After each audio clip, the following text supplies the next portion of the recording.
So how do you know if you're healthy? How do you define health for yourself? Like when you get out of bed in the morning, how do you decide if you're doing good or bad? Based on what? How I feel. How you feel, right? It's the most common answer I get. If I feel good, everything's fine. If I hurt bad enough, then maybe eventually I'll go see somebody and do something about it, right? And that's the most common answer I get. And again, the problem with this approach is simple. 5 out of 6 Americans get diagnosed with heart disease or cancer in their lives. And what do those things feel like? Could you or someone you love have heart disease or have cancer but not feel it? Yeah.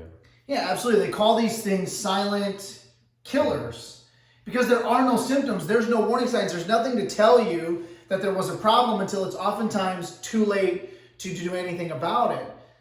The science tells us that it takes 15 to 20 years to get enough sickness and disease and damage developed inside your body to get the very first symptoms and warning signs of heart disease. And for 60% of people, the first symptom, the first warning sign of heart disease is a heart attack itself. And half of those people don't survive. Now, if it takes 15 to 20 years to get that sick, how do most people feel the day before the heart attack, though? They don't feel anything. They feel perfectly fine, right? But were they healthy or were they already sick inside? Sick. They were sick. And the same thing's true for cancer. Harvard published research a few years ago. We can't find a tumor until it's been growing for about 10 years. So if you've got a 6-year-old tumor on the inside, you feel good, you look good, your lab results keep coming back normal at the doctor's office, but are you healthy or sick inside? Sick. You're sick. And you see the problem. So when we judge our health based solely on how we feel, we're waiting for some sort of symptom to prompt us to do something different, we completely miss the top 2 diseases until it's oftentimes too late to even do anything about it. And so I tell everyone you have to change the way that you define and evaluate health for yourselves. Because you just proved to yourself that health has absolutely nothing to do with how you feel. And so the World Health Organization defines a healthy person as someone whose body functions and heals normally. That's it. They don't say anything about how you feel. They don't say anything about whether or not you've got symptoms or a diagnosis. It's about your body functioning and healing, working at its full potential, doing exactly what God designed it to do. That's real health. That's what we're striving for the patients in our community, or in our office, and the people in our community. Let's get your body functioning and healing at its full God-given potential, and then you're not left waiting for symptoms and sickness and disease to set in, because at that point, what are you left with? You're rushing into the hospital, you're praying that they have some sort of answer for you. Does that make sense to everybody? And so if health then is all about function, then the next question that I ask is, what controls all function in the human body? There's one organ that controls and coordinates all function, and that's what? Your brain. Your brain, right? Your brain controls everything. So for your heart to beat, for your lungs to breathe, for your stomach to digest food, for you all to hear me and see me this evening, for a cut to heal on your foot, your brain has to send messages down the spinal cord and out those nerves to every single organ in your body. So if we use the heart as an example, if I come up here, if I cut all the nerves that go to your heart, does your heart live or die? No. Your heart would die. Now, none of you have cut nerves. It's very rare to cut or damage a nerve, or cut a nerve, but it's very common to damage or pinch a nerve. So if these nerves became damaged or irritated, do you think your heart's going to work at its very best or start to deteriorate? Deteriorate. So would you be healthy or sick? Sick. And this is why, as a chiropractor, we evaluate the spine. The reason I'm concerned with the health of the spine of my patients has nothing to do with aches and pains and headaches. Although those are the most common reasons people will first come into the office, the reason we're concerned with the health of your spine is because it surrounds and protects your nerve system. So if we look at a healthy spine here, okay, so from the side view, this is the base of the skull. The brain sits up here. The skull surrounds and protects your brain. The spinal column then protects 3 important parts. The brainstem at the top, the spinal cord, which runs inside the bones, and then these little nerve roots sticking out at every single level. Those nerve roots go out to every single cell, every organ, every tissue in your body. So when the spine is aligned properly, it has to be straight up and down from the front. And from the side view, it actually has to have these 3 curves measuring 45 degrees each. In that position, your nerve system's protected and you function and heal at your fullest God-given potential. But what can happen over a lifetime, slips, falls, bumps, bruises, car accidents, sitting at the computer all day long, staring down at your cell phone, playing sports, all these sorts of things, the spine can become damaged. It can start to shift.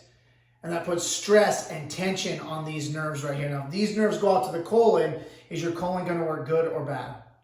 Bad. Bad. So would you be healthy or sick? Sick. Sick. And this is why we evaluate the spine again when you come into the office. And so what does this look like for patients that actually walk into our office? Well, if we start up here at the very top, these nerves that come out of the very top of your spine, right underneath the base of your skull, they go to some of the muscles right here at the top of your neck. They control the feeling and blood flow up into your head.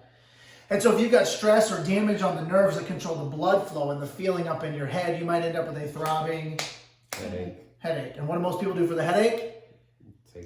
Take an aspirin, take a Tylenol, something of this sort, take an ibuprofen, right? But what always comes back? The headache. Why? Because you didn't get to the root cause. Right? If we drop down just a little bit lower, the nerves in the middle of the neck, they go to the rest of the muscles in your neck. So you might end up with some neck pain, right? But those same nerves, they go out to your thyroid.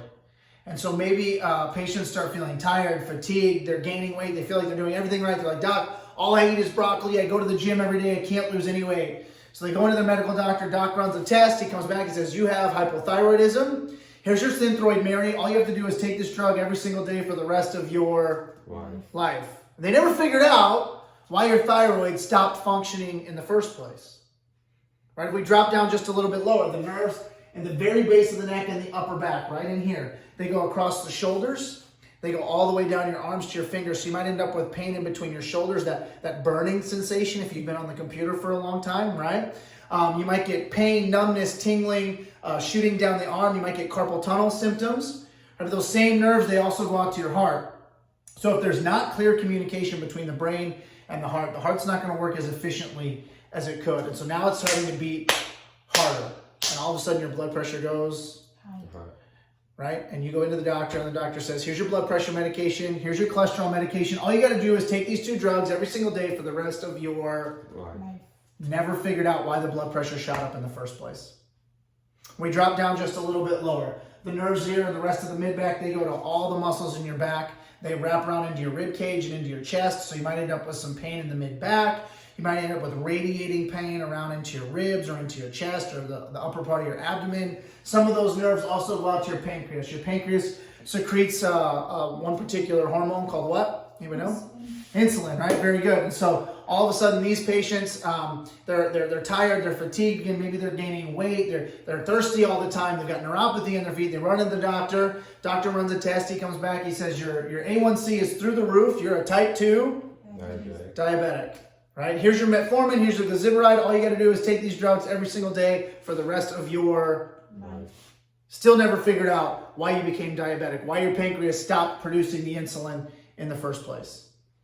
And so we drop down to the very base of your spine now. These muscles right here at the very bottom, as they come out of that part of your spine, they go to some of the muscles in your back. They go into your hips, they go all the way down your legs to your feet. So you might end up with some back pain. You might end up with numbness or tingling in your feet, neuropathy or sciatica. Anybody familiar with that term? Some of you. You might end up with burning sensation in your feet, right? But instead of that, you might end up just with back pain or a muscle spasm in your back. And some of those nerves, they also go out to your digestive system. So maybe instead of spasm in your back, those nerves right above that go out to your stomach. So you end up with a spastic stomach. And so every time you put food in, your stomach spasms, food comes back up. So you finally give in, can't take it anymore, you go to the doctor says, welcome to the world of acid reflux. All you have to do is take this little purple pill called Nexium, take this every single day for the rest of your life. And again, never figured out why you started having the digestive issue in the first place, right? And so this is exactly why in our office we evaluate your nerve system first. If you're having a symptom, if you've got something wrong, if your health isn't improving, if something keeps getting worse or isn't getting any better, the solution can't simply be to take a medication for the rest of your life, right? Because that system of symptom, doctor's visit, prescription, new symptom, another doctor's visit, another prescription, eventually another doctor's visit and surgery. In America, we refer to this system as healthcare. But that doesn't really sound like caring for one's health, does it? At best, that's symptom mitigation. That's disease management. It's never going to actually get you healthy again. And so that's why our whole focus in our office is to get to the root cause of dysfunction. What's interfering with your body's ability to heal and be well? And so anytime a new patient comes in, the very first thing we do is we go through their history, we do an exam, and we take x-rays. And we analyze those x-rays right down to the millimeter so we can see exactly where the interference is in your nerve system. Because if we can reconnect your brain to your body can start healing again.